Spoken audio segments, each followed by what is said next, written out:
Let's get on to Newcastle now. So, the big takeover. Obviously, you must have been happy about the Saudis coming in and taking over and investing some real money into the club. But the important things now that they can stay up. Do you think Eddie Howe's the right man for the job, and do you think he's got all the tools to do that? I think he's the right man for the job. You know, they did try and go for Umar Emery as well, so their level of coaches that they was looking at was high. If you remember a few years ago with Eddie, he was, you know, being tipped for England and Arsenal. The next, you know, taking over there to keep a team like Bournemouth in the Premier League 5 years that they couldn't build in the stadium. He's articulate, he speaks well, but talk is cheap. You know, it's the business that you're in. But I do think he's the right man for the job. He speaks very well about the fans. The tools, I think you mentioned about he needs the tools now. You know, the honeymoon for the new ownership is over. I mean, when they first come in to have 14 years of Mike Ashley and how that club had just been left to rot really and just survive and tick along was sad, and that's why I got involved with the Newcastle Trust with the fans. It looked weak and vulnerable, and I think you could tell by the way I'm speaking. When I was at Newcastle, it wasn't like that. It was vibrant, it was strong, it was positive, it was aggressive, it was in your face, and obviously going out there to try and win trophies and compete. And we never did that. So we've never said we want to win every trophy.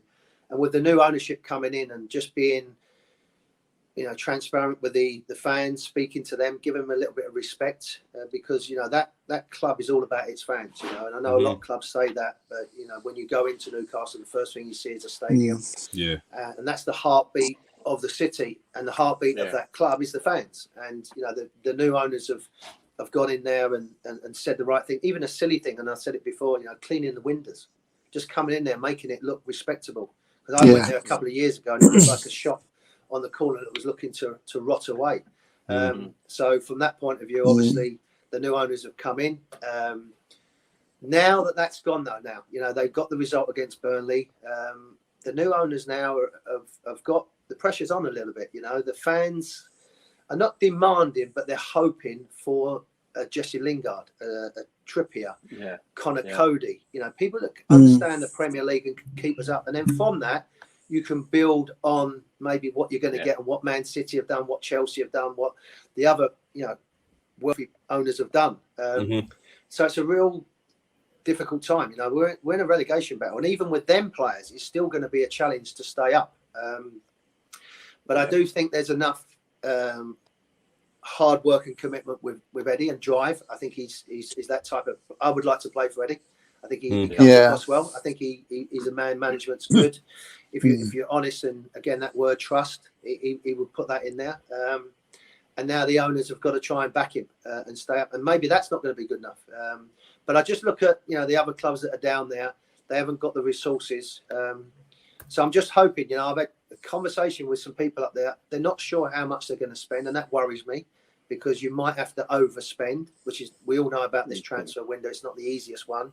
And like you said, this is not an ownership group like Man City where they've got 23 billion pounds. We've got 300 billion. So, you know, we've got plenty to go around. So, you know, I'll just go and get anyone. Get everyone. So, you know, that's what, as fans, we're seeing. So now the investment's there from the ownership to try and do that. They've spoken really well. They've interacted with the area. They've invested in the women's game up there. They've invested in the city. They've invested in jobs. They've invested in the club, the training ground, the academy. Wow. But you know what we all know, it's got to be on the field. And we've got to start winning games. And sooner rather than later, you've got games out the way of Liverpool and Man City. I've always said if we've got a fighting chance, I think if we bring some players in, we've got a chance of staying up, and that would be a big ask because where they are. What do you think they need? What position wise? Oh, right the way through the team. I think a dominant centre half. You know, Trippier would be great because he can play right back, left back, wing back. Talented player, England international. Connor Cody's a leader. Can play 3 at the back, can play 2. I like him because he's got a personality. You know, you can see even with his social media when he's with England, even though he's not a starter. He's a leader, isn't he? He's a leader. He has a personality about him. It's not just about him. Lingard, I think, he showed what he did at West Ham in a team that he can be a bit of a star. I think he can do that. there's no doubt, another centre forward, because any, God forbid anything happens to Wilson. So to answer your question, probably about 5 or 6, to be honest with you, and probably 5 or 6 that can start, and then maybe you get 1 or 2 from maybe France or Spain, that a little, rough diamonds that you need to bring on, that might all of a sudden come in and get you a couple of goals here and there, a little bit of the unknown. But there's no doubt they need to strengthen right away throughout the team.